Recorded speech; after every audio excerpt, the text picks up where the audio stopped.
لله جل وعلا الذي خلق الأرض والسماوات العلى الرحمن على العرش استوى وصلى الله تعالى على نبي المصطفى ونبي المجتبى وأمينه على وحي السماء وعلى آله المجبى وأصحاب الأتقياء ومن تبعهم بإحسان إلى يوم الدين من المفسرين والمحدثين والفقهاء إلى يوم الجزاء وبعد أعوذ بالله من الشيطان الرجيم بسم الله الرحمن الرحيم إذ قال لأبيه يا أبت إني رأيت 11 كوكبا والشمس والقمر رأيتهم لي ساجدين وقال النبي صلى الله عليه وسلم إذا رأى أحدكم رؤيا يحبها فليحمد الله عليها فليحدث بها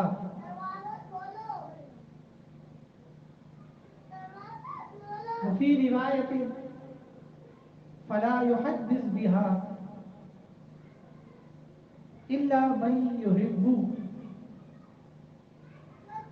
إلى آخر الحديث أخرج البخاري والمسلم.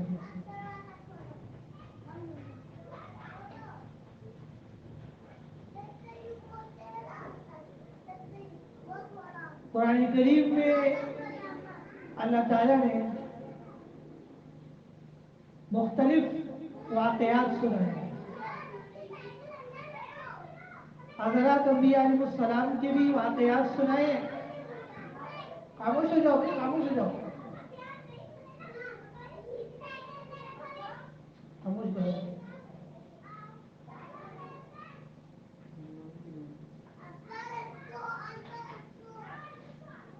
خاموش کرو.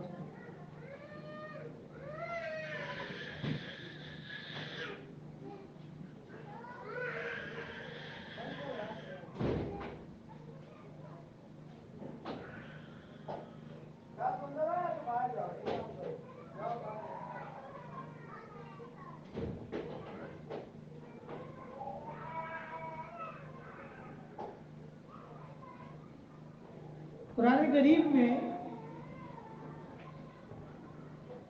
اللہ تعالیٰ نے مختلف انبیاء علیہ السلام کے واقعات سنائے اور مختلف قوموں کے، اور یہ جو واقعات سنائے ہیں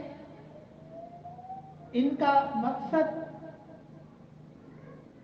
عبرت ہے، اور ان واقعات کے اندر جو جو اسباب ہمیں دیے گئے ہیں وہ حاصل کرنا مقصود ہے.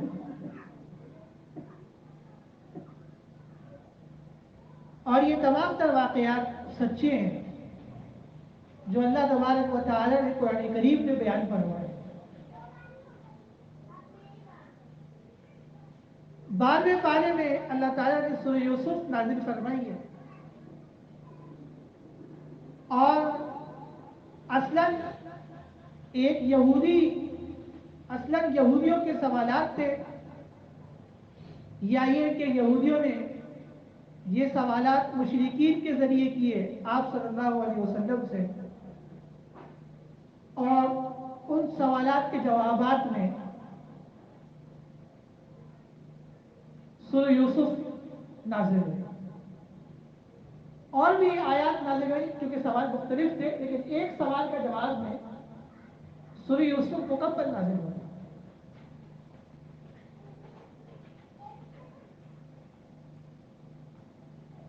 اور وہ سوال یہ تھا کہ کون سے پیغمبر تھے جو شام سے مصر لے جائے گئے اور ان کا کیا واقعہ تھا.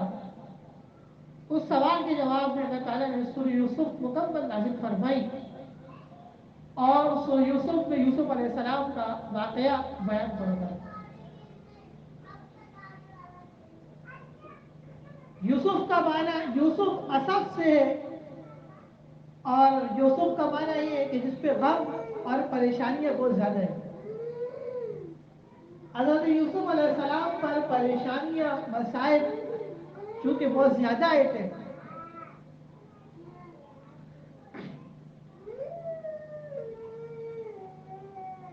بہرحال انبیاء علیہ السلام تو اللہ تعالیٰ کے برگزیدہ اور خاص بندے ہیں جو ہر طرح کے امتحانات اور آزمائش برداشت کر لیتے ہیں.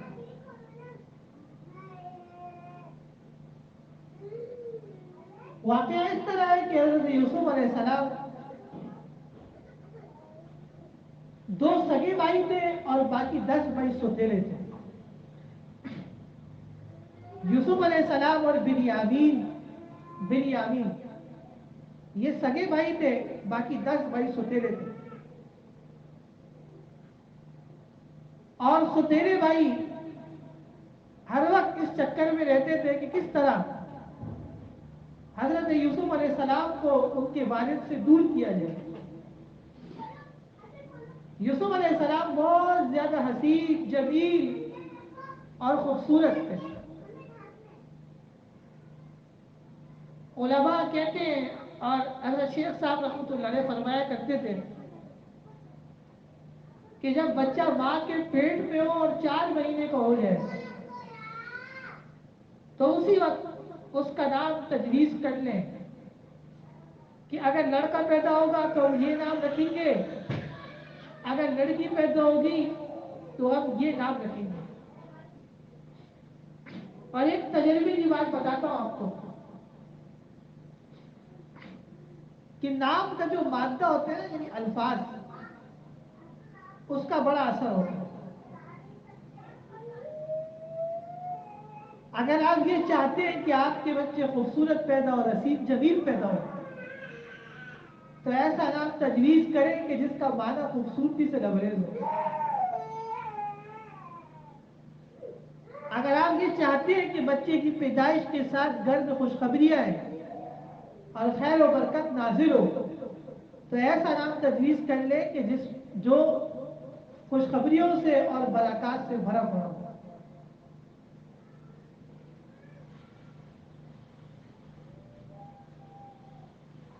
حضرت یوسف علیہ السلام سے متعلق آتا ہے کہ اللہ تعالیٰ نے کائنات کا آدھا حسن حضرت یوسف علیہ السلام کو دیا.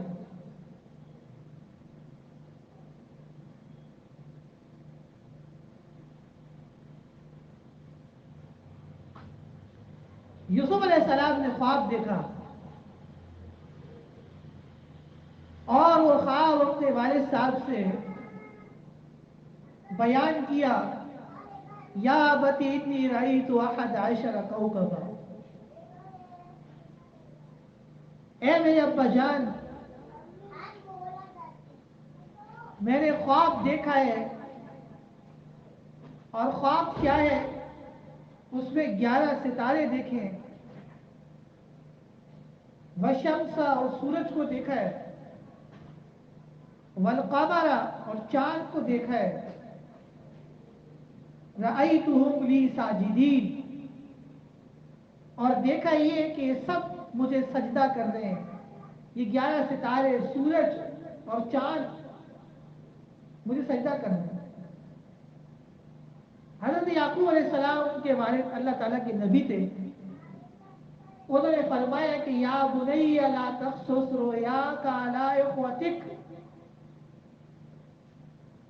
فرمایا کہ میرے بیٹے یہ خواب اپنے بھائیوں سے بیان مت کرنا، ورنہ وہ تمہارے خلاف کوئی سازش کھڑی کر دیں.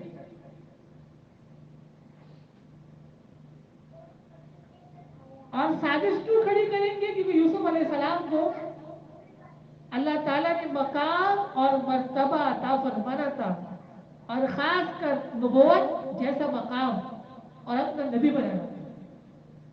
آیت سے پتہ لگا کہ بھائی بہنوں میں بھی لڑائی جھگڑے ہو جاتے ہیں. جب بھائی بہنوں میں سے کوئی کسی مقام اور مراتب پہ پہنچ جائے اور اللہ نواز دے، چاہے مال سے نوازے، دولت سے، چاہے اولاد سے، چاہے علم و عمل کے کوئی مقام اللہ عطا فرما دے، تو آیت سے پتہ لگا کہ بھائیوں میں اور بہنوں میں بھی حاسدین پیدا ہو جاتے ہیں. یہ قرآن سے ثابت ہے.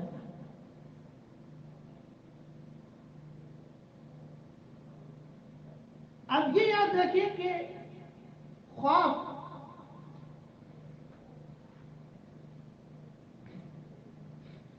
جو ہم نیند کی حالت میں دیکھتے ہیں، اس کی ہے تو مختلف اقسام، لیکن علماء نے اور محدثین نے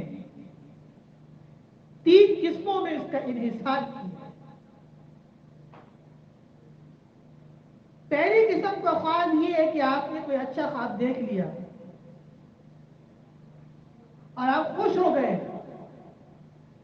فَإِنَّمَا هِيَ مِنَ اللَّهِ تَعَالَى، یہ خواب اللہ تعالیٰ کی طرف سے۔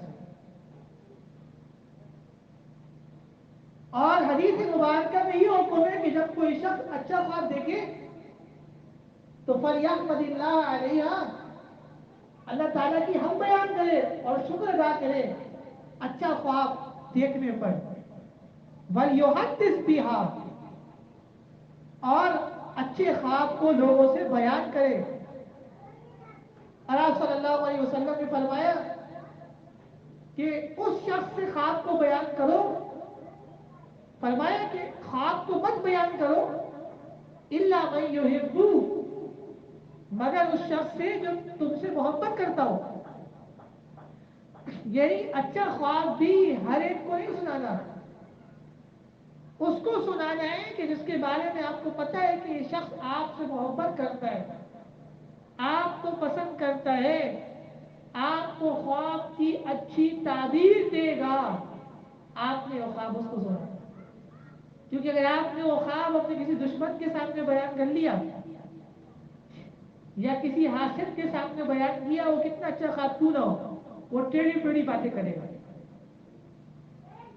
کیونکہ اس کو کبھی برداشت نہیں ہوگا کہ اللہ تعالیٰ آپ کو کوئی مقام دے یا کسی کمال سے نوازے یا کوئی خوشخبری اللہ تعالیٰ آپ کو دے، تو وہ ضرور اس خواب، اچھے خواب کی بھی بری تعبیر آپ کے سامنے پیش کرے۔ پہلا خواب کہ جس کو دیکھ کے آدمی خوش ہو جائے اور جب آنکھ کھلے تو بشاشت ہو، چستی ہو، دل و دماغ خوش ہو۔ بعض دفعہ ایسا ہوتا ہے نا کہ آدمی کی رات کو 3 بجے آنکھ کھلتی ہے، 4 بجے، اور ایسا خواب دیکھا ہوتا ہے کہ اتنا خوش ہو جاتا ہے آدمی، کوئی حد نہیں۔ تو اس خواب کو کہتے ہیں رحمانی خواب۔ اللہ تعالیٰ کی زیارت ہو جائے، جناب نبی کریم صلی اللہ علیہ وسلم کی زیارت ہو، اللہ تعالیٰ کے نیک بندوں کو خواب میں دیکھ لیا، یا ویسے بھی اپنے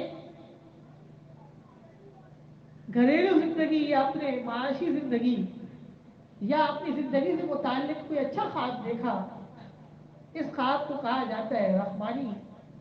اور یہ بیان کرنا چاہیے ان لوگوں سے جو خواب دیکھنے والے کو پسند کرتے ہو اور جو خواب دیکھنے والے سے محبت کرتے ہو۔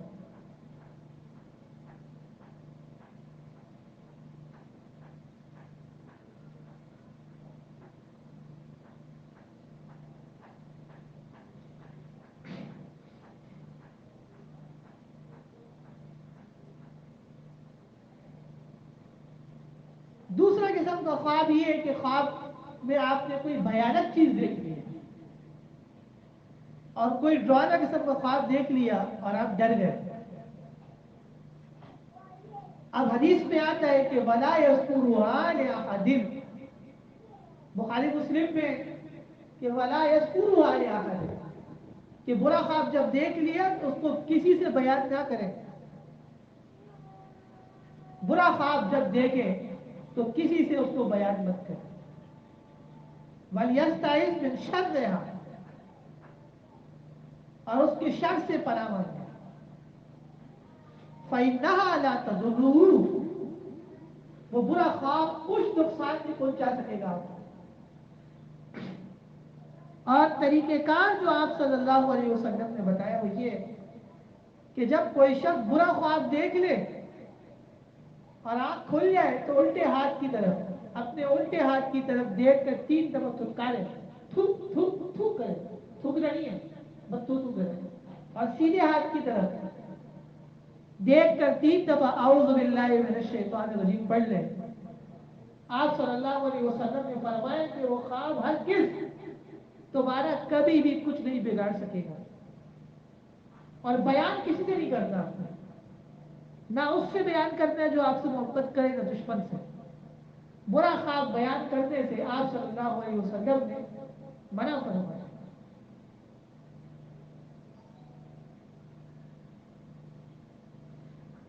اور خواب تو بہت لوگ دیکھتے ہیں، اچھے لوگ بھی دیکھتے ہیں اور بے دین لوگ بھی خواب دیکھتے ہیں۔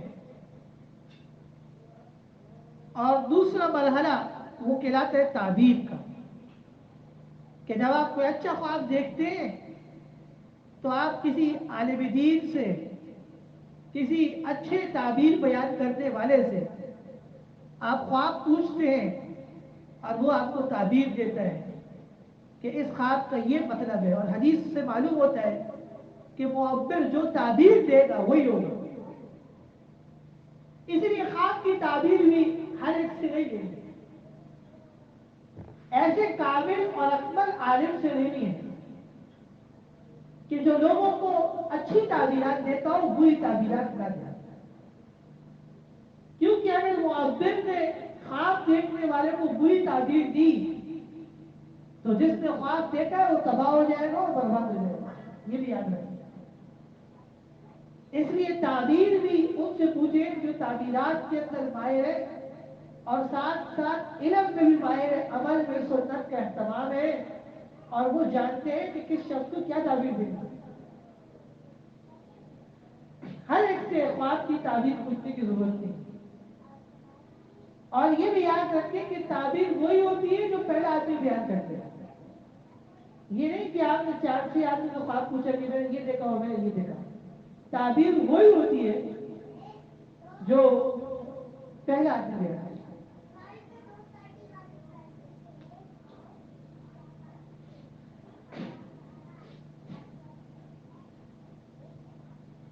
جن کا اللہ تعالیٰ سے مضبوط تعلق ہوتا ہے نمازوں میں پابند ہوتے ہیں، قرآن شریف کی تلاوت کثرت سے کرتے ہیں، اللہ تعالیٰ کا ذکر بھرپور کرتے ہیں، دعائیں اللہ سے بہت مانگتے ہیں، گناہوں سے بچنے کا اہتمام کرتے ہیں، وہ خوب کثرت سے خواب دیکھتے رہتے ہیں اور اچھے اچھے خواب دیکھتے رہتے ہیں۔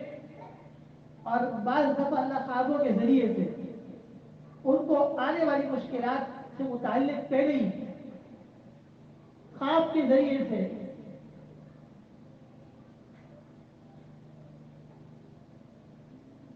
ایسے خواب اللہ ان کو دکھا لیتے ہیں کہ وہ ہوشیار ہو جاتے ہیں کہ کوئی پریشانی آ سکتی ہے، تو پھر وہ تدبیر کرتے ہیں، اور وہ تدبیرات یہی ہے کہ تھتکارنا، تعوذ پڑھنا، اعوذ باللہ من الشیطان الرجیم، اور صدقہ خیرات کرنا۔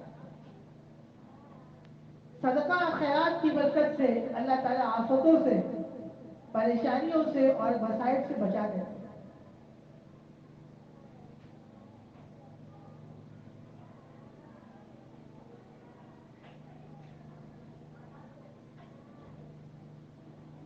جب میں نے نیا نیا بیان کرنے شروع کیا طالب علمی کے زمانے میں،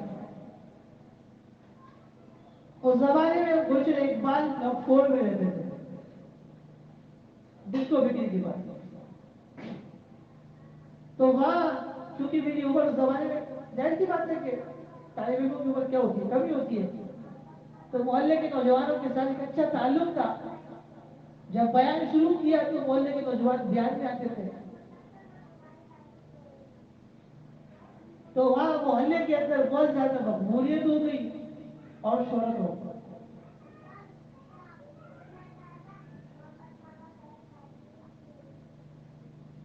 تو وہاں محلے کی مسجد تھی، وہاں میں اعتکاف میں بیٹھا۔ جب وہاں میں اعتکاف میں بیٹھا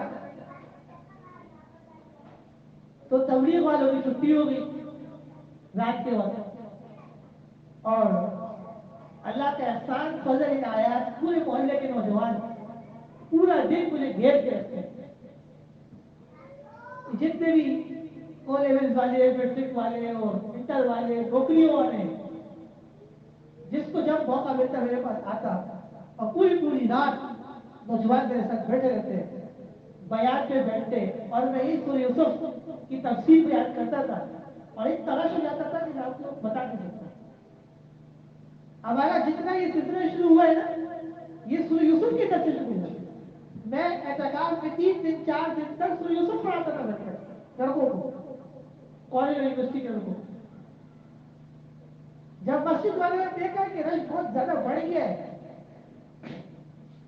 جب اگلا سال آیا انہوں نے پروگرام بنایا کہ اس طالب علم کو اعتکاف میں نہیں بیٹھتے ہیں،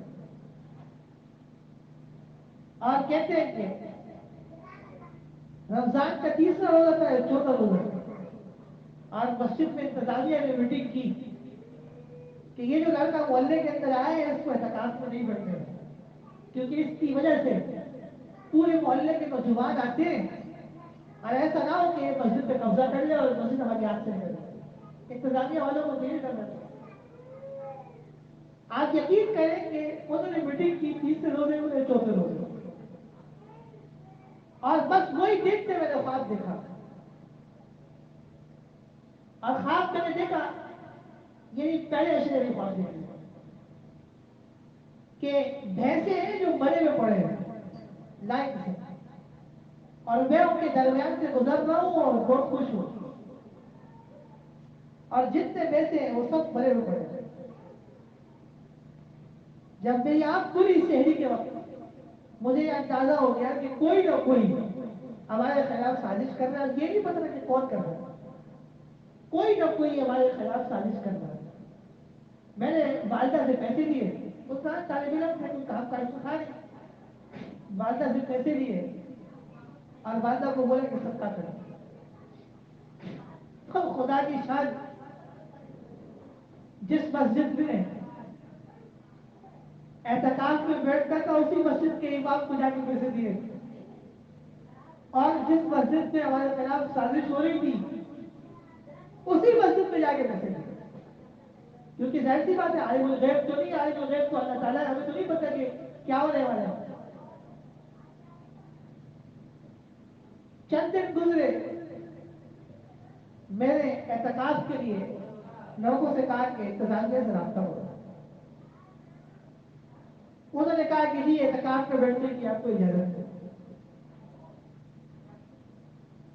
محلے کے ایک نوجوان نے بتایا کہ بھائی 3 یا 4 روزے کو میٹنگ ہوئی ہے اور اس میں یہ فیصلہ ہوا ہے کہ آپ اعتکاف میں نہیں بیٹھ سکتے. میں نے کہا کہ یہ تو نہایت ہی افسردہ بات ہے، آپ اس محلے میں رہتے ہیں اور 5 وقت نماز فجر سے عشاء تک اپنے یہاں پڑھی ہے، اور پورا علاقہ میں جانتا ہے کس طرح میں روک سکتے ہیں. اس زمانے میں مجاہدین کی ایک تنظیم تھی اور وہ مجھے بہت مانتے تھے اور لے جاتے تھے بیانات کے لیے مسجدوں میں اور جلسوں میں، اور چندہ بھی لے کے جاتے تھے ہمارے پاس سے، اور مجھے تفسیر بھی دیتے تھے اور کتابیں بھی دیتے تھے. ان کو پتہ لگ گیا، انہوں نے کہا کہ ٹینشن لینے کی ضرورت نہیں. اور وہ جتنے مجاہدین تھے وہ بھی حقیقت میں کوئی بقائی یونیورسٹی کا طالب علم تھا، سب یونیورسٹیوں کے لڑکے تھے نوجوان. انہوں نے مجھے کہا کہ آپ پریشان نہ ہو، بس مسجد میں آ جائیے. اور محلے کے تمام نوجوانوں نے کہا کہ جی مسجد میں آ جائیے. 20واں روزہ تھا، عصر کی نماز کے بعد میں اور میرا بھائی اب مسجد پہنچ گئے، اور ہمیں پہلے سے پتا تھا کہ آج معاملات خراب ہے، کہ ہم نے بھی کہا ایک گھر میں میدان اعتکاف کریں گے تو یہی کریں گے اور کہیں بھی کریں گے. عصر کی نماز کے بعد اعلان ہو گیا کہ اعتکاف کے اندر وہی لوگ بیٹھ سکتے ہیں کہ جن کے نام فارم کے اندر لکھے ہوئے، اور وہ نام پڑھ کے سنائے گئے اور اس میں میرا نام نہیں تھا. تھوڑی دیر بعد مسجد کے اندر رش لگ گیا. یہ ہمارے عبداللہ بٹر والے دوست حامد بھائی یہ بھی آ گئے، اور مسجد کے اندر مجاہدین جمع ہو گئے اور محلے کے لوگ جمع ہو گئے. وہ پوری مسجد میں رش لگ گیا اور پورے محلے میں مشہور ہوا کہ جس کو بیگری کی مسجد کا ہنگامہ ہو. اور مجھے لوگوں نے بتایا کہ یہ مشہور ہوا ہے کہ سلیمان، اس زمانے میں لوگ مجھے سلیمان بھائی کہا کرتے ہیں. اس زمانے میں طالب علم تھا تو محلے کے نوجوان سلیمان بھائی کہا کرتے ہیں. جب یہاں آیا اور دور حدیث کیا اور تخصص کیا جب مفتی کا کورس کیا تو لوگ مفتی صاحب کہتے ہیں. اب ہر کوئی مفتی صاحب کہتا ہے, اور جس کے دل میں جو ہے وہ کیا کہتا ہے, جس کو جو سب کوئی, بعض لوگ سر بھی کہہ دیتے ہیں, لیکن سر نہیں کہنا چاہیے. سر کا لقب انگریز نے دیا تھا سر سید احمد خان کو, اس لیے ہمارے علماء پسند نہیں کرتے کہ سر کہا ہو. بہرحال مسجد کے اندر کم و بیش 50 سے 60 آدمی جمع ہو گئے, اور مجھے ان لوگوں نے کہا کہ جی آپ بیٹھ جائیں, بس اذان تک انتظار کریں, غروب تک, کیونکہ اعتکاف غروب سے شروع ہوتا ہے اور آپ نے مسجد سے باہر نہیں جانا. میں نے کہا ٹھیک ہے. اور مسجد میں بہت لڑائی جھگڑا چلتا رہا, یہاں سے بھی لوگ وہاں سے بھی لوگ, یہ لوگ کہتے تھے کہ بٹھانا ہے, وہ کہتے تھے جن کو نہیں بٹھانا, اور قصور کیا ہے کوئی پتہ نہیں. یہاں تک کہ مغرب کی اذان ہو گئی اور میں اعتکاف میں بیٹھ گئے, اور محلے کے جتنے نوجوان تھے وہ سب وہاں میری حفاظت کے لیے وہاں جمع تھے. مغرب کی نماز کے بعد ممبر سے اعلان ہوا کہ جو لوگ بغیر اجازت کے اعتکاف میں بیٹھے ان کے خلاف قانونی کارروائی ہوگی. ہم نے کہا چلو دیکھتے ہیں کہ قانونی کارروائی کیا ہوگی. میں نماز پڑھنے کے بعد جیب سے ایک بڑا نوٹ نکالا اور اسی مسجد کے چندہ باکس میں ڈال دیا, کیونکہ حدیث شریف میں ان صداقت لتطفئ غضب الرب, صدقہ اللہ تعالیٰ کے غصے کو ختم کر لیتا ہے, وتدفع میتۃ السوء, اور بری بول کو ٹال دیتا ہے. صدقے کی برکت سے آفات, بلیات, پریشانیاں ختم ہو جاتی ہیں, اور اللہ تعالیٰ راضی ہو جاتے ہیں, مال بھی دیتے ہیں, نعمتیں بھی دیتے ہیں, اور خوب راضی ہو جاتے ہیں. اب انتظامیہ نے بھرپور کوشش کی کہ اس طریقے سے مجھے مسجد سے کک آؤٹ کریں, اور ہم بھی ڈٹ گئے. ہم نے کہا کہ تمہاری ایسی کی تیسی, اب مسجد سے باہر نہیں نکلنا. اب انہوں نے کیا کیا کہ مسجد کے گیٹوں میں تالے لگا دیے, اور میں مسجد کے اندر محلے کے نوجوانوں کے ساتھ, اور باقی نوجوان باہر تھے. جب ان کو پتہ لگا مسجد کے تالے اس لیے لگائے تھے کہ باہر والے اندر نہ آ سکے, تو وہ مسجد کے گیٹ اور دیواریں کود کر مسجد کے اندر آ گئے, اور باہر سے مجھے برگر اور گوشت کی مسافی گوشت والا بیٹھا ہوا تھا, وہاں سے برگر اور گوشت دیوار کے اوپر چڑھ کر مسجد میں دیتے تھے کہ یہ آپ شہری میں کھائیں, کیونکہ باہر تالے لگے تھے. اب انہوں نے کیا کیا کہ 2-3 دن مسجد میں بہت ہنگامہ کیا, اور ہر سب حرام میں چلایا, لیکن جب دیکھا کہ یہ نہیں جا رہے تو علاقے کا جو تھانہ تھا اس کی دھمکی لگائی, اور کہا کہ جی اتنے بجے تک مسجد چھوڑ دیں ورنہ پولیس آئے گی اور آپ کو گرفتار کر کے لے جائے گی. اللہ تعالیٰ کی شان کے جس علاقے کی دھمکی دی, وہاں کا جو ایس ایچ او تھا وہ میرے چھوٹے بھائی کا جاننے والا تھا, اور اس زمانے میں جو وہاں ایس ایچ او تھا وہ عیسائی تھا.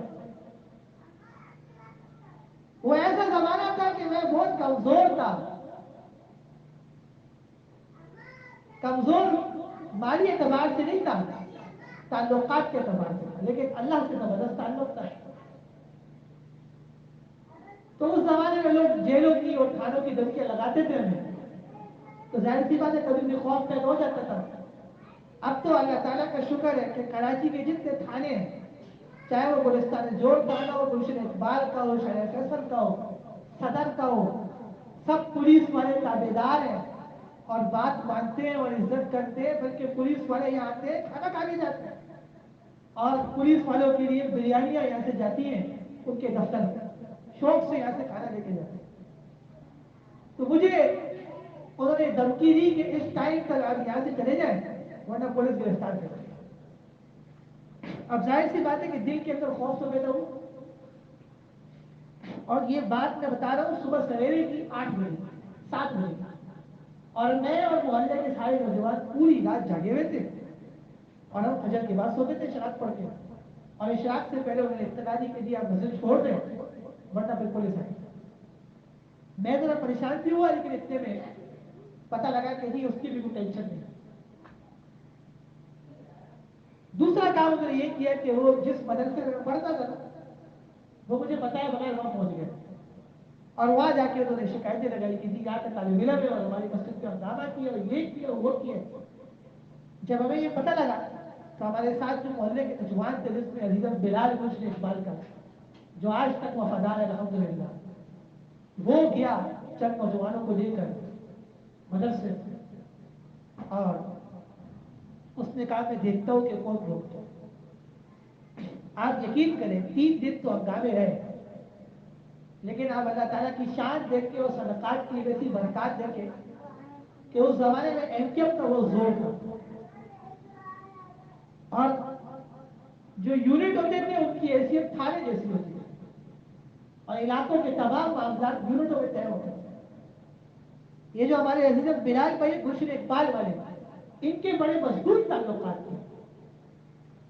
یہ ایک یونٹ تھا 68 کے نام سے، وہاں کے ایک آدمی کو پکڑ کے لے آئے میرے پاس زور کی نماز کے بعد.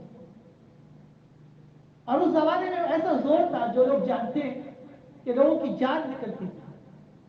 اور وہ جو سیکٹر کا آدمی تھا وہ میرے پاس آیا اور اس نے کہا کہ سلیمان بھائی آپ ایک ڈسک پر ایک پیپر پہ ان تمام لوگوں کے نام لکھیں جو آپ کو یہاں تنگ کر رہے ہیں، جن کے بارے میں آپ کو گمان ہے کہ وہ آپ کو تنگ کر رہے ہیں چاہے سامنے سے پیچھے سے، اب سب کو پکڑ کے لے جائیں گے اور الٹا لٹکائیں گے اور اس کو خوب سزا دیں گے.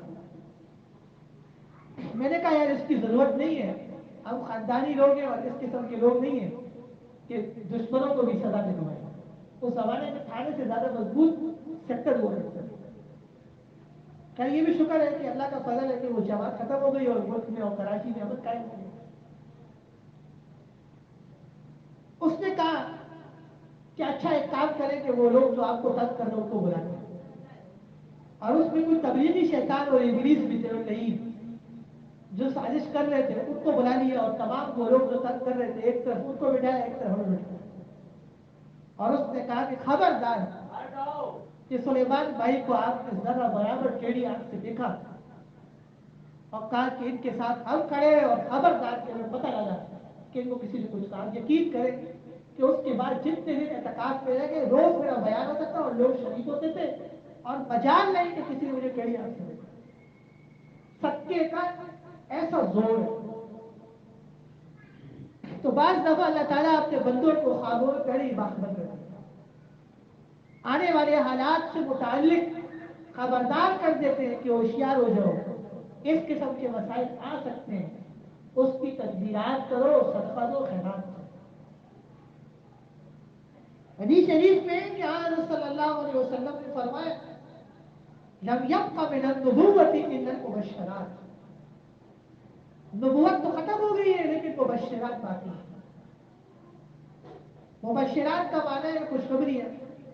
قالوا وما المبشرات، صحابہ نے پوچھا حضرت مبشرات کیا ہے؟ مبشرات سے مراد کیا ہے؟ حضرت صلی اللہ علیہ وسلم نے فرمایا الرؤیا الصالحہ، مبشرات سے مراد نیک خواب ہے.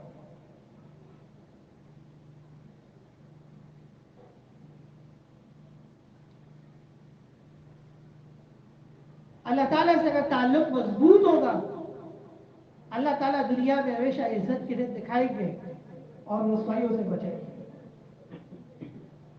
خدا کے تابع دار رہے، آپ دیکھیں دنیا ساری آپ کی. عربی زبان کے اندر ایک عقل مند نے کہا ہے، قرآن کی آیت نہیں ہے اور نہ حدیث ہے، جیسے آپ اردو میں کہتے ہیں اقوال زرین، کسی زمانے میں جنگ اخبار میں آیا کرتے تھے، عربی میں بھی اقوال زرین ہوتے ہیں. اور ایک عرب نے کہا ہے من کان للہ کان اللہ لہو.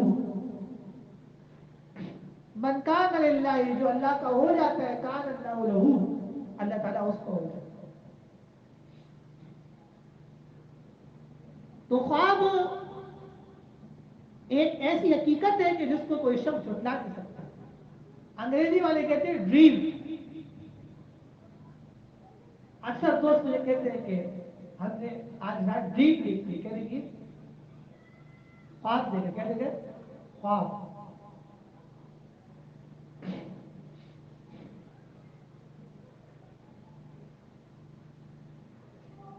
ایک دفعہ میں ایک کام کے لیے بہت پریشان تھا اور کام نہیں ہو رہا تھا.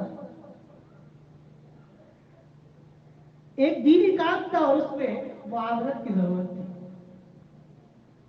ہمارے باہر ملک میں ایک دوست نے اس کو جو ٹیلی فون کیا باہر ملک سے, اور اس نے کہا جی بہت پریشان ہوں. کیا ہوا؟ کہا جی خواب دیکھ کے خطرناک ترین اور بہت ڈرا ہوا. اتفاق سے وہ دینی کام قریب تھا اور اس کے لیے معاونت کی ضرورت تھی. ادھر ہونا چاہیے. میں نے اس کو کہا کہ اس خواب کی برائی کو ٹالنے کے لیے آپ اس دینی کام کے اندر معاونت کرے اور مال لے جائیں. وہ بیچارہ ویسے ڈرا ہوا تھا اور بہت پریشان تھا. اس نے کہا ابھی بیچ نکالتا ہوں پیسے. اور اس نے ایک اچھی خاصی بڑی رقم نکالی اور اس دینی کام کے لیے بھیجی. اللہ تعالیٰ کا بھی کیا نظام ہے, کسی کے ساتھ کچھ ہوتا ہے اور اللہ دین کے کاموں کو کیسے چلاتا ہے. اللہ تعالیٰ بادشاہ ہے, آقا و راکبین ہے, جل جلالہ ہے, اما نوالہ ہے.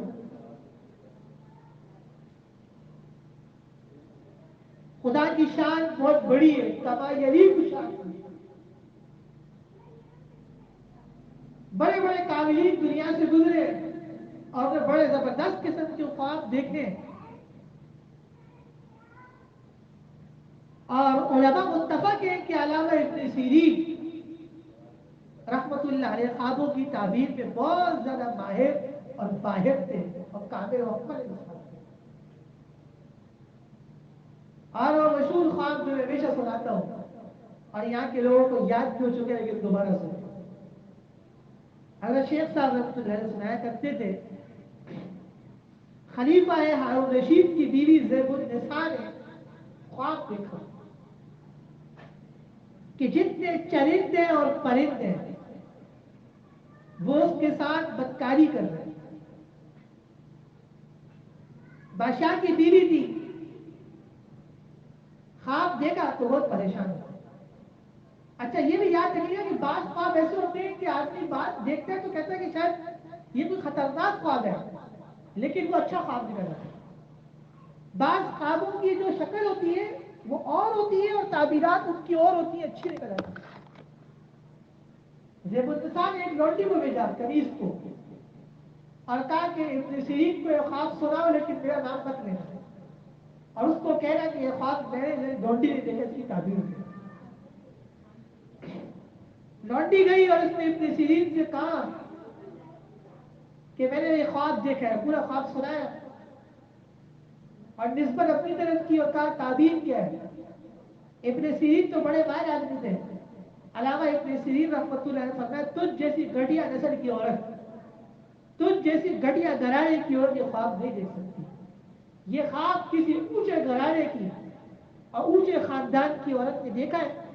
جب تک اس کا نام نہیں بتاؤ گی تعبیر نہیں کروں گا. اندازہ کریں کیسے کام ہے. لوٹی چلی گئی زیب النساء کے پاس. زیب النساء نام نہیں, زیب النساء تو رضی اللہ عنہ رحمۃ اللہ علیہ کی بیٹی کا نام ہے. زبیدہ کے پاس. میں غلط کیا گیا, خواب زبیدہ کے پاس, زبیدہ کے پاس چلی گئی اور زبیدہ کو کہا کہ وہ تعبیر نہیں بتا رہے جب تک نام نہیں بتا دیا. ان کا ٹھیک ہے بتا دو, بادشاہ کی بیوی نے خواب دیکھا. علامہ ابن سیرین نے جب تعبیر جب پتہ لگا زبیدہ نے دیکھا ہے تو ابن سیرین نے کہا کہ مجھے پتہ تھا کہ یہ خواب کوئی اعلیٰ نسل اور اعلیٰ گھرانے کی عورت دیکھ سکتی ہے. ہر ایک کا کام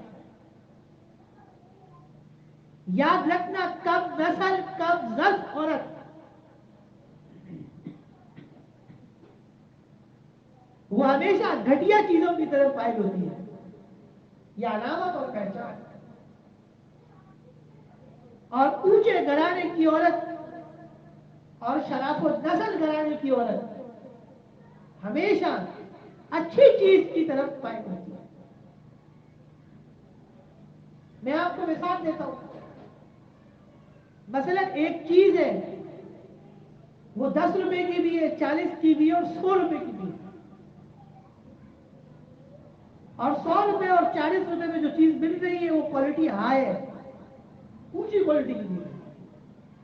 اور 10 روپے کی جو چیز ہے وہ لو کوالٹی کی ہے, کام اس سے بھی ہوگا.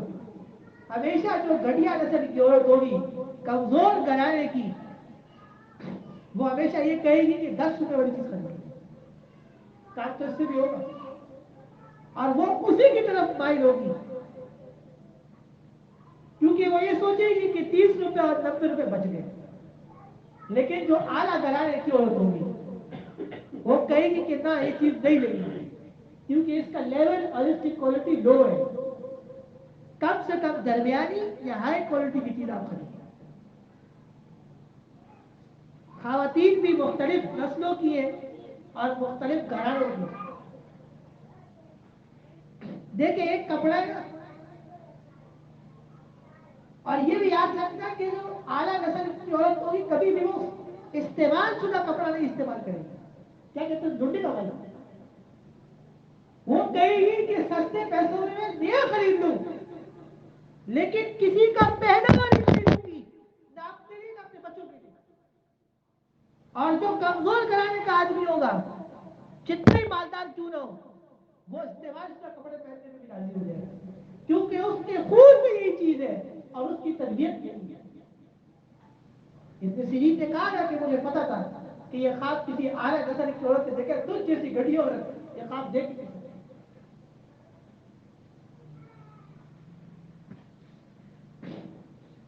اس لیے تو پیغمبر نے کہا ہے کہ جب شادی کرو تو خاندان کو دیکھو، تاکہ شادی کے بعد لڑائی جھگڑے نہ ہو.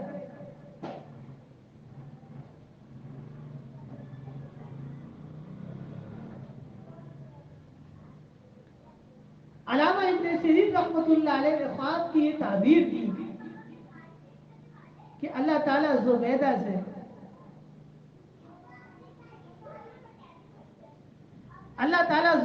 سے ایسا کام لیں گے کہ جس سے انسان بھی اور جانور بھی فائدہ اٹھائے. کہتے ہیں کہ تعبیر دینے کے بعد ایک دن خلیفہ ہارون رشید اپنی بیوی زبیدہ کے ساتھ چارپائی پہ لیٹے ہوئے تھے. اس زمانے میں چارپائی ہوتی تھی، بیڈ نہیں ہوا کرتے تھے، اور ٹھنڈی ٹھنڈی ہوائیں چل رہی تھی. اور بادشاہ نے اپنی بیوی سے کہا کہ میں آپ کے لیے کچھ نہیں کر سکتا، اللہ تعالیٰ نے مجھے یہ عالی سلطنت اور بادشاہت عطا کی، لیکن میں آپ کے لیے کچھ نہیں کر سکتا. زبیدہ نے کہا کہ بس ایک کام کر لیں، وہ یہ کہ جب حج کا موقع آتا ہے اور حاجی صاحبان حج کرنے آتے ہیں تو مینا کے اندر پانی نہیں ہے، جس کی وجہ سے حاجی صاحبان کو بہت زیادہ مشکلات پیش آتی ہیں. آپ کوئی نہر کھدوا دیں جس کی وجہ سے پانی بحال ہو جائے، اور حج کے موسم میں حاجی صاحبان پانی استعمال کریں گے اور جانور بھی پئیں گے عام طور پہ پورے سال. ہارون رشید نے وقت کے ماہر ترین انجینئرز کو بلایا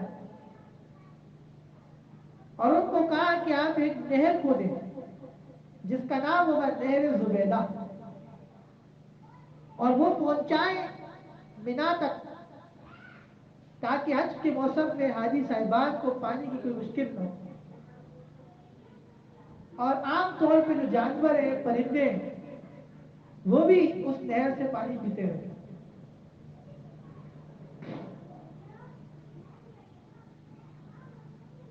انہوں نے بتایا کہ اتنی بڑی نہر کے لیے بہت بڑی رقم کی ضرورت ہے. ہارون رشید نے اس رقم کی منظوری دے دی اور وہ نہر کھد گئی، جاری ہو گئی، اور ایک عرصے دراز تک حاجی صاحبان کو حج کے موقع پر اس پانی سے وضو غسل کرتے تھے اور پانی پیتے تھے. پورے سال جانور بھی اور انسان بھی اس پانی سے سیراب ہوتے تھے. جب پہلی دفعہ میں اپنی والدہ کے ساتھ حرمین شریفین گیا عمرے پر، تو ایک ہندوستان کا ٹیکسی والا تھا، اس کے ساتھ ہم گھومنے کے لیے گئے تو اس نے ہمیں نہر زبیدہ دکھائی. اور اس نے کہا کہ یہ اب تو خیر خشک ہو گئی ہے کئی سو سال سے، لیکن اس نے کہا یہ بغداد تک جاری، کہاں تک جاری؟ بغداد تک، عراق تک، یعنی یہ مینا ہے، یعنی مسجد نبلا علی مینا، عرفات ہے، مزدلفہ ہے، اور یہی روڈ سیدھا آگے جا رہا ہے۔ تو یہ جو روڈ جا رہے ہیں نا مینا مظفر بڑی جگہ ہوگی، یہ مینا ہے، عرفات ہے، مزدلفہ، یہ تو سیدھا روڈ جا رہے ہیں۔ تو اس کے دائیں طرف رائٹ سائڈ پہ جو نہر چل رہی ہے آگے تک، وہ نہر زلیخا۔